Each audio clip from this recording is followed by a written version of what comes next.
We had a better looking moderator yesterday, Gökhan from Bloomberg.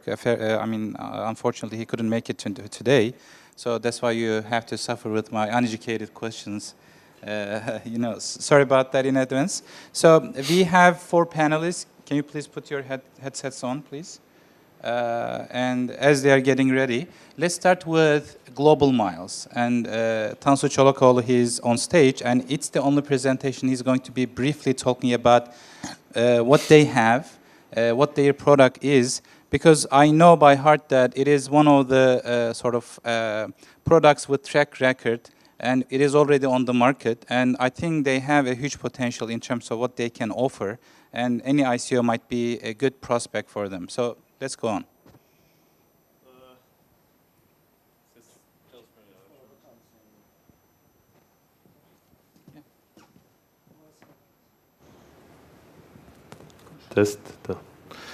Thank you very much for the introduction, and thanks to Co-op for organizing this. It's nice to see that there's so much interest in Turkey, as is the case with everywhere else in the world. My name is Tansul Çolakoğlu, and I'm co-founder and managing partner for Global Miles. Usually I ask a question when I make a presentation. I ask what's the oldest digital currency, but since you already have the brand on the board, you're gonna rightly guess it's actually miles. It's airline miles. It's not blockchain-based currencies. It's not Bitcoin. It's, for us, it's airline miles. Obviously, it's not based on blockchain, but it's the oldest digital currency, we believe. What is Global Miles? Global Miles is an airline agnostic, bank agnostic, payment agnostic, frequent flyer program. So you may have seen this famous share on social media where they say, Airbnb is the largest accommodation company. They have no hotels, and Uber is like the largest transportation company, but they don't own any taxis. Well, we don't own any airplanes, but we are a frequent flyer program. So when we were setting out to start, we thought of a couple of things. We said, all right, so what's the problem with loyalty programs, airline loyalty programs right now? And we said we're not going to make the same mistakes, and we want to improve the user experience. So we've created this program to cater to the needs of the frequent flyers. So our objective was to be able to capture this high-level market and connect this market with frequent flyers. And so essentially on the customer side, it's an application which you can download. You'd be more than happy if you did, on iOS or Android. And what you do is you can do 2 things. You can earn miles while you fly with any airline. They don't need to be tickets purchased from us. You can purchase tickets anywhere. You earn miles as you fly. Or if you're shopping at one of our program partners, you can also earn miles and use these miles that you earn to buy any airplane ticket. It can be Japanese Airlines, it could be Saudi, it could be anything. So in regards to the ICO, we actually made a conscious decision to delay our ICO because when we looked at the ICO landscape, it was very enticing. People were collecting millions within minutes, but we also saw that it was kind of slowly turning into some kind of junkyard. There was a lot of scams, so we said, let's continue with how we're doing. Let's get more traction first, and more importantly, which I was happy to see our way of thinking verified by Ransu, we said, let's get the first round of funding first. So that'll be proof to the ICO community, to investors, crypto investors, that we actually have a viable product. So right now we have close to 100,000 downloads. Out of those, 20,000 or so active users. And already around 9,000 unique users have added flights where they earn miles with. And I think the number is somewhere around 1.6 flights per user, per unique user. So we are adding program partners, these are some of the examples. We recently came to an agreement with Etihad Airlines, and also we're very close to signing with Saudi Airlines. And I'm proud to say this weekend we will be starting our first international points distribution geography, which is Dubai. We will be awarding points, miles in Dubai for the first time. Our agreement with Etihad, I want to touch upon it really briefly. Etihad will be able to, via utilizing our presence in Turkey, will be able to award Etihad miles to their own frequent flyer program members. And in essence, what will happen is their members will know, for example, they'll come to one of our program partners in Turkey, and they'll know that when they spend, they'll be winning Etihad miles. In the background, they'll be winning actually global miles, but we'll do a conversion scheme. So that fits into our global vision where we want to go to with this, and that is to become actually a global platform where all airlines and all frequent flyer programs can exchange points if they wish to. Obviously, there are some obstacles on the way, but we are making progress, especially low-cost carriers are interested in combining powers against the incumbents, and incumbents in other geographies want to work together. So there are different motivations for different players around the globe. Eventually, I mean, let's say you're flying to the US with Turkish Airlines today. You don't even think about becoming a Delta Airlines frequent flyer member because you know you're not going to fly there again. But with this kind of platform, you will be able to instantly become, through our app, instantly become a Delta frequent flyer member and also combine your miles, you know, Turkish Airlines, Delta, whatever, whoever is in that ecosystem. That's it. I mean, there's a lot more to talk about, but I don't want to steal from our time anymore. So thank you. Thank you very much, Tansul. This is a clear indication that we're not talking about ideas, basically. We're talking about real-life products and projects. So we have also very good, solid, you know, projects and products. Let's start with Umut. Umut, why don't you introduce yourself? What do you do, and what bundle really offers or will offer, basically, in the near future?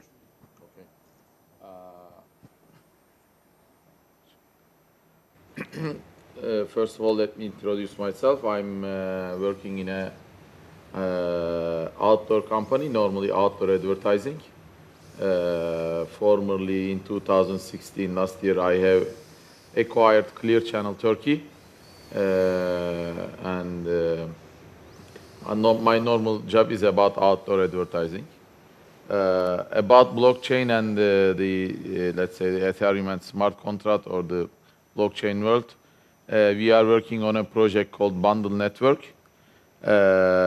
If you look at the list of tokens and coins that are traded in the industry is, let's say, they are around 1,000 tokens and coins, but let's say with those which have enough liquidity and enough volume is around 150 for daily trading.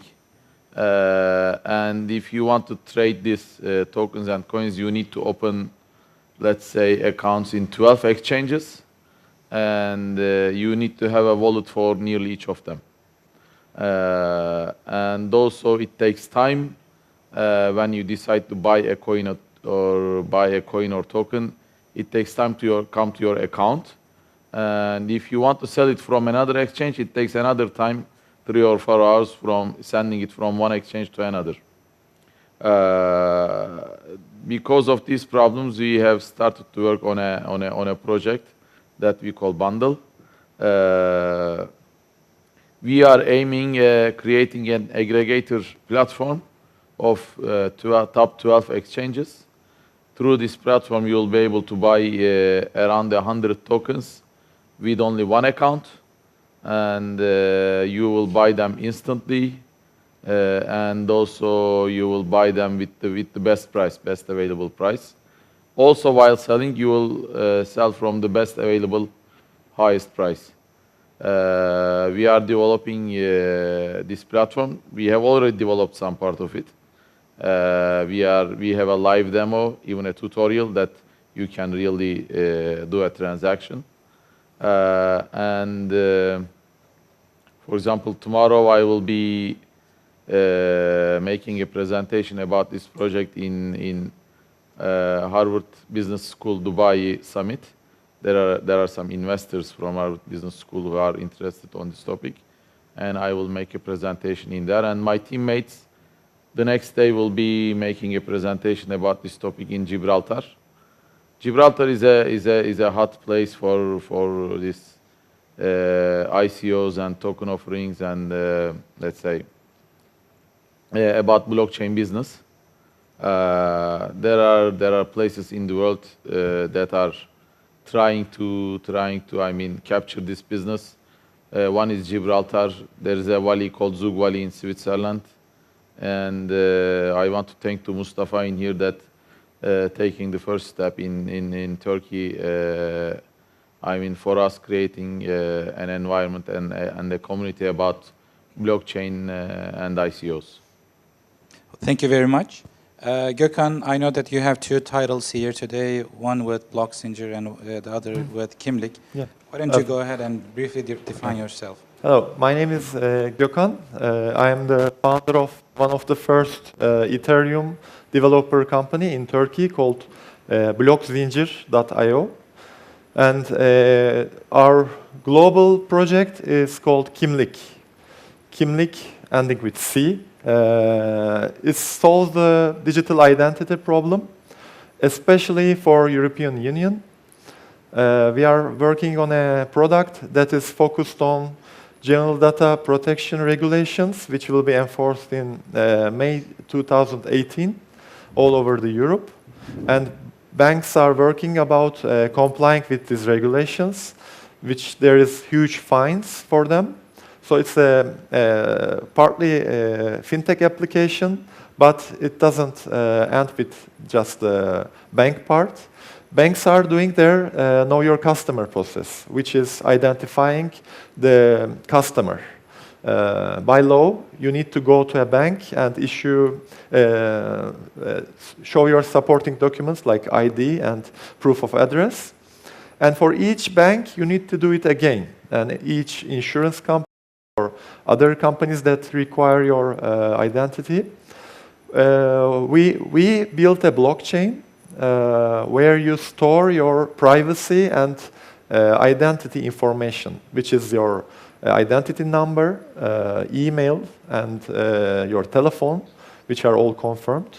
And once you go to the bank and prove your identity, it's approved by the bank, and then you have a digital identity on your phone.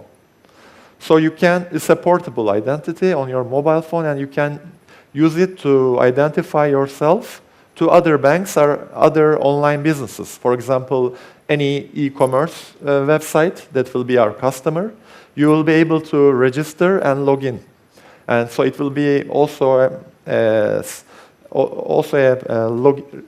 authentication application. And what is the good part about businesses, that they will know they are having a real customer. It's one of the problems of the digital world, that the spending of your marketing or your advertising, you get some data, but you are not sure about the data. So we provide this insurance, and we give the control to the user. So we don't share any data, and we don't use any data for marketing, or we don't sell it for any marketing. We give the user a mobile application that you can manage which information you share with which company, which bank, which online website. So this is what also European GDPR is about. You need to give the user the control and transparency. And for example, if they want you to delete their data, you need to delete it and prove that you have deleted. So we use also blockchain to prove this, because once you ask the institution to delete your data with an API that gets that request, and after deleting your data, through the API, they return you back, and so you see that they deleted your data in a timely manner. So this will save both customers and banks and other online businesses huge amount of money. We are starting an ICO very soon in, I can say, 4 to 6 weeks. Can I just pause you there, because Yeah. we are going to tackle the ICO part a bit later. All right? Okay, So no problem. Thank you very much for that. So, Kadir, I know that you're sort of coming up with a solution, again in the aviation industry, but from a different angle. Why don't you describe your project? Yeah. As a co-founder of Further, I spent more than 15 years in aviation industry, in one of the flag carrier, and also International Airline Transportation Association, and I'm still the partner of the technology company the last 5 years. When the blockchain started changing some things, everybody focused on the centralized networks. And with this background, we realized that one of the biggest monopoly in the airline industry and the travel industry. When we see the airline and the travel industry, it's divided into 2 parts. One part is centralized and controlled with the some parties, but it is one of the three of the entire market. There's IATA, maybe some of the people's heard the names about the travel agencies on the street, and other part of the world is bigger than the IATA part actually. There are 460 airlines who are not a member of the IATA, and this world is unstructured also. That means they are trying to do everything peer-to-peer in conventional ways. And on the economic side is not less than the other part. The total economy is more than the $2 trillion, and imagine that one of 3 is out of the structure and the centralizations. And also there are a lot of pain in the structured and the controlled part of the world. Some of the members of these central bodies trying to find new solutions also. And as a further, we named the autonomous smart travel ecosystem. And it brings a new independent network to this industry. That means if you are part of this industry, like the airline, hotel wholesalers, or travel agencies, or final consumer, you can be the part of the ecosystems, and you can create your own travel products as a smart travel record, and you can sell it. Of course, it's the huge transformation for the big airlines.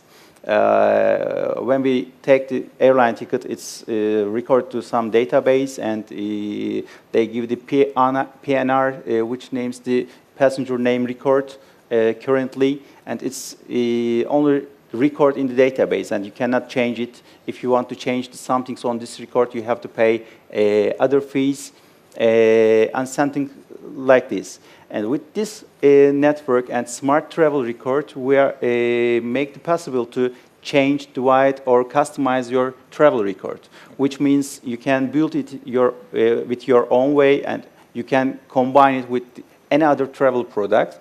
And also, it brings another disruptions for the final consumer.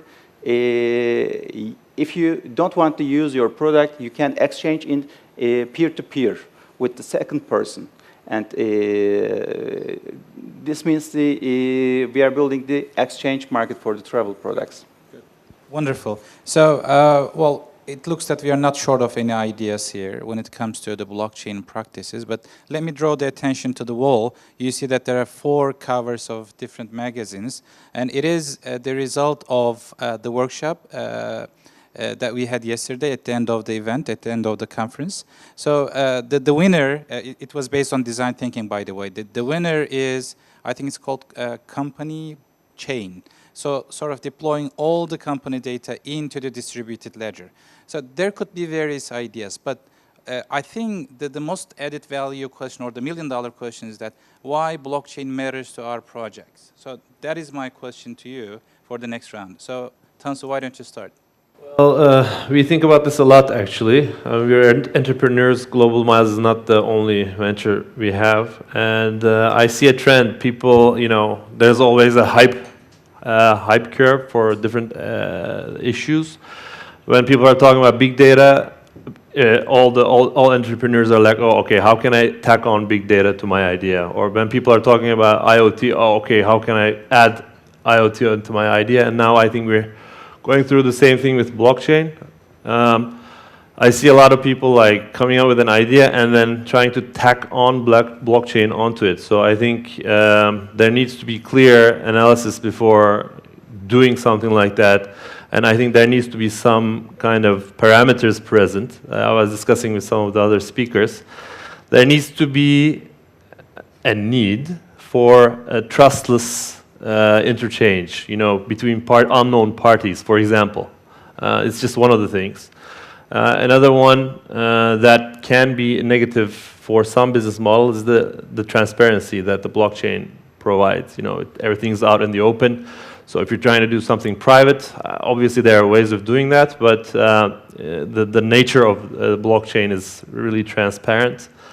Also, something that my friend Lawrence touched upon is immutability. I mean, if you need to go back and change something, or you need to change other things on the blockchain, that's not possible. That's the beauty of it, but at the same time, it doesn't fit all the models. So you have to think really carefully before you say, okay, I have a clever ice cream maker, I'm going to put it on the blockchain. It needs to make sense on the blockchain, I think, before going forward. Very good. Umut? For us, rather than the blockchain, we are much focusing on smart contract.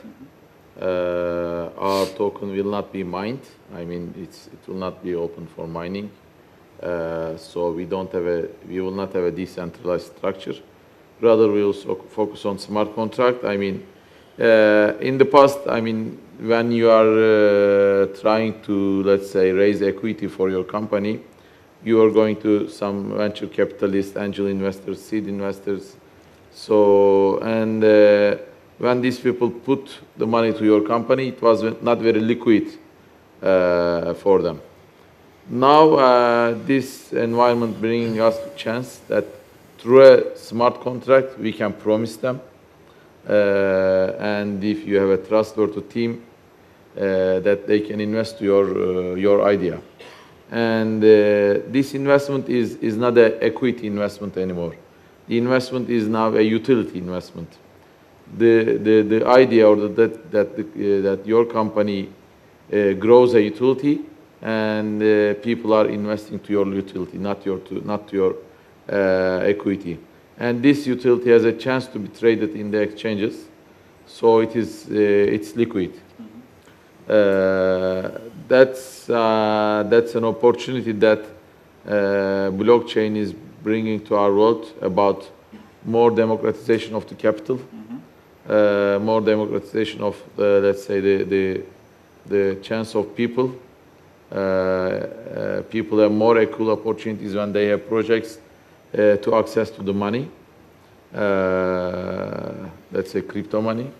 And I think this is first blockchain, then the smart contract brings to our lives. And I guess it will have a good feature impact about the Gini coefficient of the world.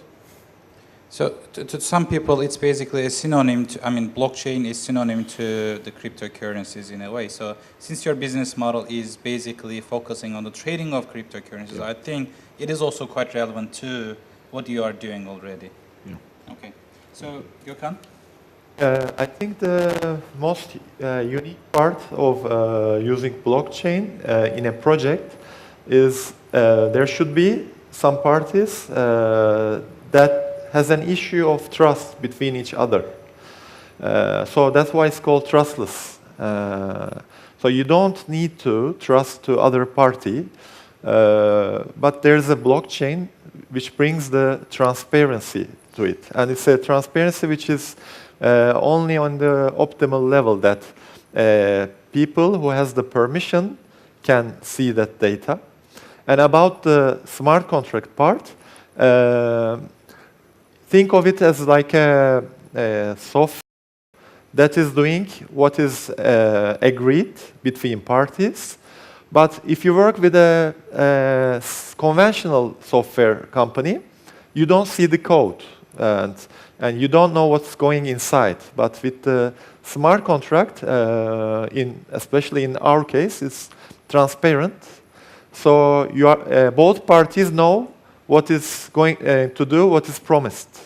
So you cannot have that with many of the centralized software. Even they are open source. You cannot audit every time in any software. But if it's blockchain, you will be able to do that.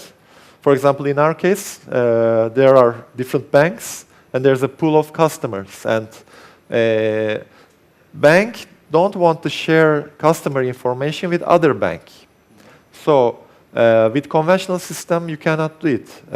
But with the blockchain, they know the information that is being shared is controlled by the customer himself.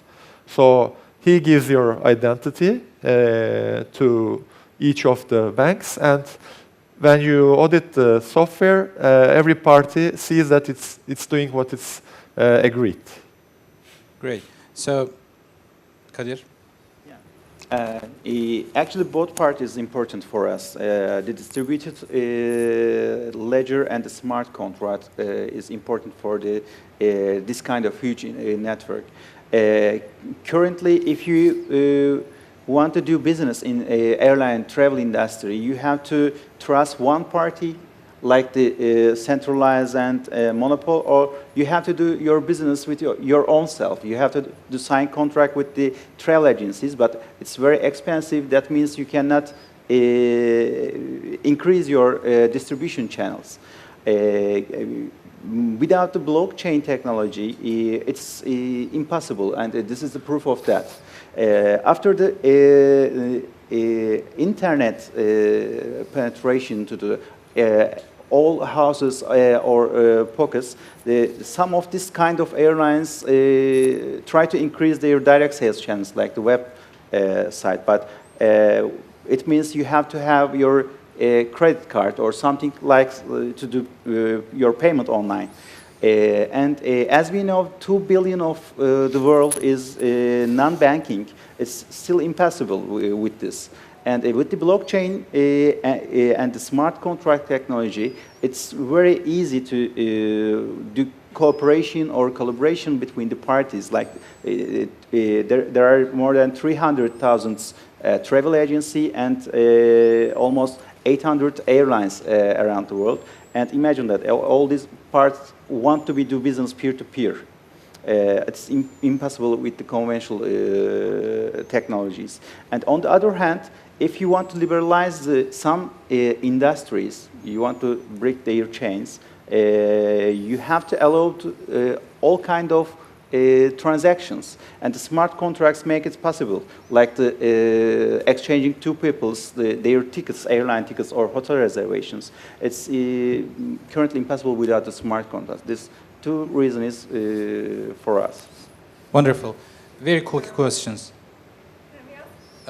Afterwards, okay? Two quick questions. You know, I know that you guys are all headquartered in Turkey at the moment, even though you are looking into international expansion, advisory level, business level, etc. But when it comes to the capacity, I mean, in terms of blockchain technologies, are you having difficulties? In Turkey? Yes. Yes. Quick answer. Yes. Yeah. For you, Umut? Our office is in Zugvali, but we are having our development team in Turkey. We are having as well. Okay. Tansul? We have a office in Estonia. We have a company in Estonia, which is a great location for this kind of thing. Your development team is here? Development team is here, and we have difficulty here, yeah. But for that reason, we opened an office in Estonia. So how did you produce your product so far? I mean, here, the development team is all here. So the main workforce is actually here. But in order to have a gateway to the EU and the Western markets, and also take advantage of a lot of the tax breaks that the Estonian government is giving to us, we've also opened a recently office there. Okay, So. good. Gökhan? We didn't have any problems so far, but we also have a European headquarter. We need to, because our product is meant to be used by the customers in European Union mostly. So we will have two different actually base, one for Turkey, one for European Union. But it's not because it's difficult here. Okay. Our main team is here. So you are sourced well in terms of development? Up to now, yes, but Okay. with the problem is not just from the beginning. I think it will be more problem with the growth, because Okay. you cannot scale it here. Okay. You need to have extra work from I think abroad. We cannot do it internally. Wonderful. So the last round of question from my end. I know that you guys are almost startups, all of you, even Global Mice, even though you are a bit ahead, from the early stage startup. But you are looking into financing this way or the other. Umut has already elaborated in terms of going for an ICO. So I'd like you to sort of talk on the ICO potential. And Tansul, I know that you have a different strategy. Let's start with you and go with the board. Yes, we started project 15 months ago, and we deal with some VCs and the other parties for the investment. But after this June, we decided to go ICO because it's a global project, and we always know that we can't find the whole money in Turkey. What is the total amount you're looking for? In ICO? Yes. The soft cap is around $8 million. $8 million, right? $8 million, and the total production and market needs much than this part. But it's still huge money for the venture capitals in Turkey. We started the development. We have some proof of concepts, some things, but all bodies want to see the final product. But it's not easy to create this size of network. Now we are focusing with the expanding our partner program with the airlines, travel agencies, and some other parties in the travel industry.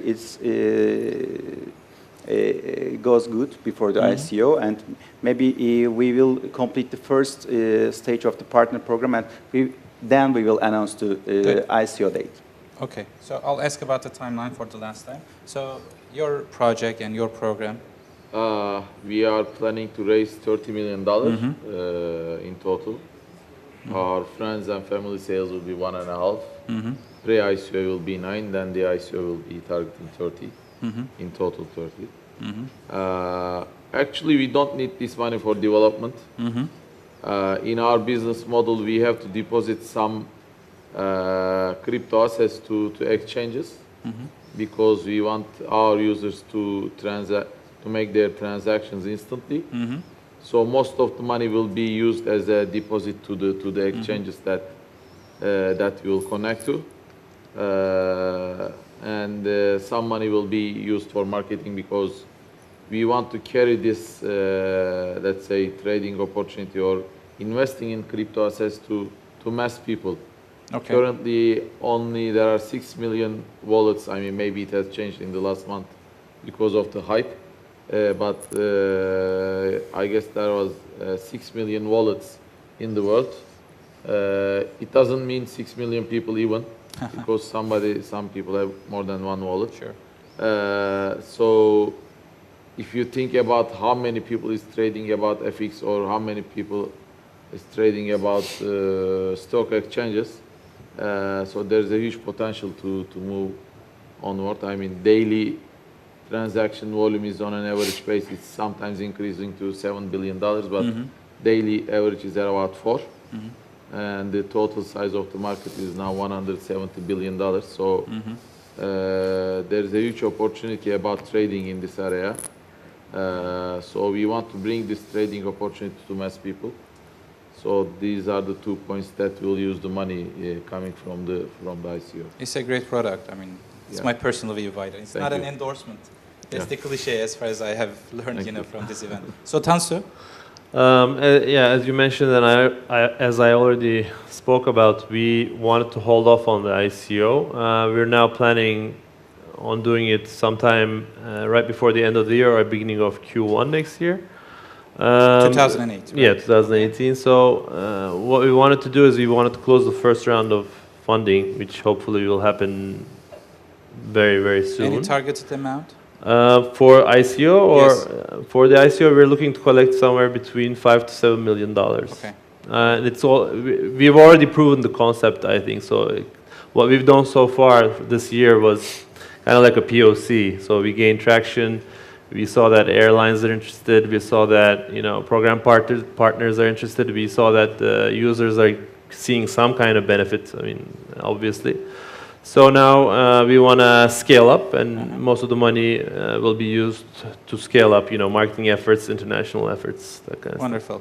Gökhan? Yes, for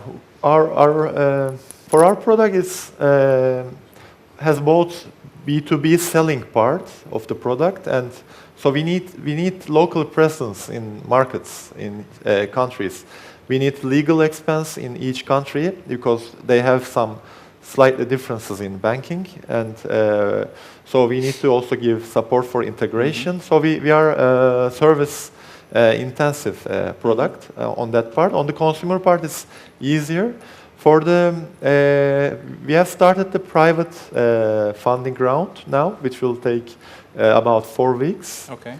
And after that, we will start the marketing. So we initially need our end goal is about 30 million, and it can start from 10 million because it's all about entering those markets. And if we have less money, we will focus on the more important markets. If we have more, we will have a much faster growth. There's a bit of a huge discrepancy between 10 million and 30 million. Yes, there are many countries in Europe. All right, That's why. So you'll be having your focus, perhaps. Yes, right? yes. And the timeline you said in 4 weeks you'll be able to finalize the private. Yes, we will finalize in 4 weeks the private When is pre-ICO? funding. Then we will have about 3 weeks PR and marketing before the pre-ICO. So 7 weeks for the Okay. pre-ICO. Good. Umut, when are you going for the pre-ICO? We are planning for the 3rd week of November till Okay. Christmas. Okay. Pre-ICO time, and in mid-January we will start the ICO, and I don't know how many days or weeks we'll put for Okay. the ICO. Okay, good. Kadir, it might be a bit premature for you to comment on that, but do you have any timeline in mind for the ICO and pre-ICO? Yes, actually we start the fundraising. We called it pre-ICO, and we launched the tokens and the coins, everything. Okay. And in 3 weeks we will start the pre-ICO, but I think we will announce the ICO time in 2 or 3 weeks. Maybe, Okay. but it's not more than 3 months. Okay. So it's quite amazing that if these companies would go for an IPO on a regular, stock market, it would take at least a year, to issue their stock. So it sounds quite amazing to me. So questions, please, very quickly. Go ahead. I'm really interested in global miles, so I have a question for Thank you. Tansu.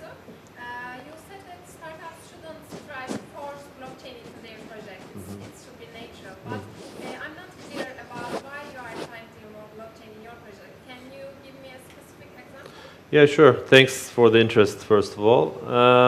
When we went to the Loyalty 2017 conference in London this January, we actually saw that that's like the biggest loyalty summit in the world, and all the airlines are there, all program partners, all big brands, all loyalty players are there, and we saw that there was a lot of hype and talk around blockchain and trying to do that. And we saw that they had a lot of POCs and tests running, but we were actually the first one when we went there. This was back in January. We were already on Ethereum, and we saw that we were the first airline loyalty in production operating on blockchain, on Ethereum. And the reason is actually quite simple. It's basically eliminating the need for trust between global players or local airline players. When I go to Etihad, I'm able to tell them, look, this is the ecosystem, these are the rules, and these are the exchange rates. This is there's a token or currency that operates as the exchange currency, and they don't have to trust me. They don't have to think about what will happen in 2 years, because we want them to exchange their frequent flyer points with other airlines' frequent flyer points. So we can't be. First of all, we're too small for them to trust us. Second of all, I mean, from a technological point of view, they're too big to, just give their points to this kind of startup platform. So in order to take care of that and eliminate the need for trust between the airlines, globally, we chose to go with blockchain. One last question, if there is any. Please. Hello, I want to ask a question to Gökhan. What is the main differences between the Kimlik and Swik? Yes, it's all about focus of regulations, and Swik is USA-based company, and their product is more general, and we are focused on European law. So our product will be used in European Union. But investors can be all over the world. You can think of it like Eurozone investment for other companies. But we like also Civic product, and we use their knowledge and put onto it and customize our product, especially for the data regulation of European Union in the first place. Well, thank you very much. I know that it has been a bit too long. Personally, I'm not fond of having more than one-day conferences, but sometimes the topics like blockchain would take more than 1 day. So I think it was a very interesting topic. And thank you very much for your patience throughout 2 days. And I really appreciate your participation, questions, and everything. My speakers, my panels, I also appreciate your support, your presence here. I think what we have learned through this conference is that, personally, again, I'm commenting on myself, that there is a lot to do when it comes to blockchain, ICOs, and everything. We're still a bit of an early stage, and regulation is definitely coming into the play at some point. I don't know when, and I don't know how, but financing is definitely changing the whole financing landscape. So I am very much amazed of this transformation. I am going to keep an eye on that, as a personal learner. So thank you very much, your support, your audience, your participation, and everything. Thank you. This is the wrap up. Thank you.